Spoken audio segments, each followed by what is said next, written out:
Hello guys, andito po ako sa office ng Bagong Pilipinas Party List. Ma-EMLD po tayo ng isang opisyal. Hello ma'am, ano pong name niyo? Hi sir, good morning. Good morning sa lahat ng mga followers sa YouTube ni sir, tsaka sa mga sa Facebook. Ako po si Josie Cabajo. Ako po ang assigned Provincial Director ng buong lalawigan ng Quezon Province. Oo. So ako po ay sa real estate. So kami po ay nagmo-monitor ng mga progress sa iba't ibang lugar.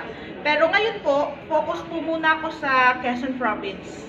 Para po dito sa ating party list. At the same time, kasi po ang dami po talagang mga project na papasok ngayong 2025 onwards. Oo. Tayo po ay mag-stick po Bagong Pilipinas Party List, 146 sa balota. Huwag niyo pong kakalimutan. At watch out po kayo sa mga darating na development ng progress ng Pilipinas. Ngayon ma'am, bilang opisyal ng Bagong Pilipinas, Yes sir. ano po ang ano ninyo? Ano pong may tutulong ninyo sa grupo? Yes sir. Tutulong ako sa grupo natin para mas mapaunlad natin ang especially ang focus ko po kasi Quezon Province.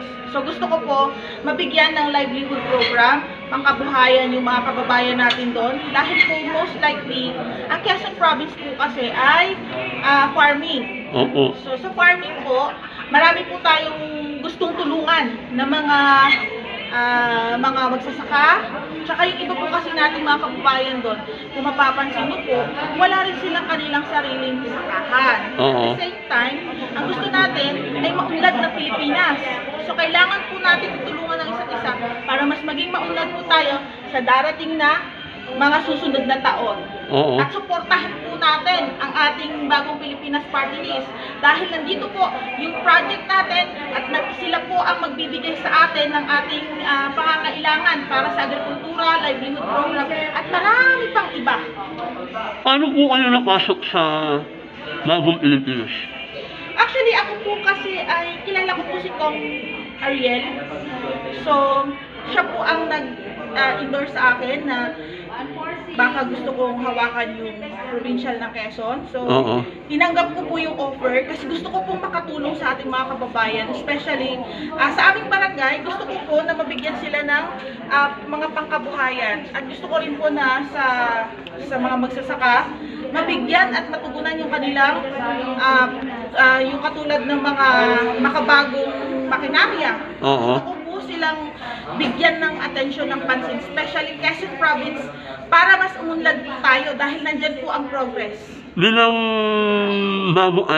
opisyal ng Bagong Pilipinas Party List, ano po yung nasa isip ko ninyo para mas lalong tumaas ang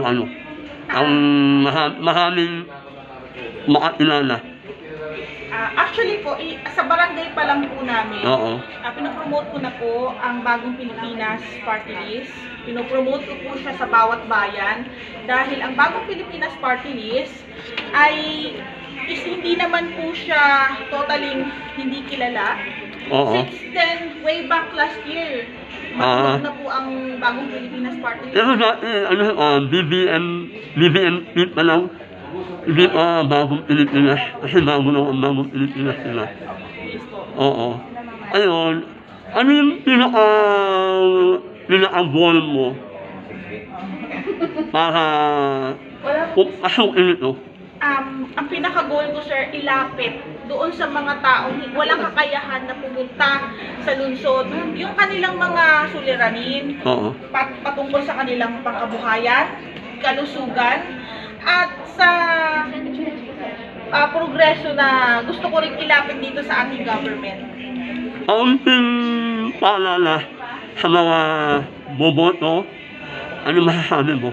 Sa mga boboto, gusto ko po na iparating sa inyo na huwag niyong kakalimutan ang Bagong Pilipinas Party List, hindi lang dahil kilala siya, sikat siya, Ang Bagong Pilipinas Party List po ay nagpo-promote ng mga pangkabuhayan na talagang mapapakinabangan po hanggang sa apu-apuhan natin. Oo. Bigyan po natin ito ng chance, bigyan po natin ng pagkakataon na iangat po ng Bagong Pilipinas Party List ang bawat munisipyo, bawat bayan sa buong Pilipinas po ay lumaganap ang kaunlaran.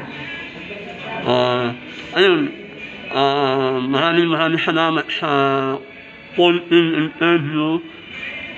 Kunin ko po yung tawanan niyo mamaya para mainagin ko sa ano. Yes sir, thank you, Sige thank po. you. Salamat po, ma'am. Maraming salamat po. Opo. Ayun po, maraming salamat. Thank you. Kunin ko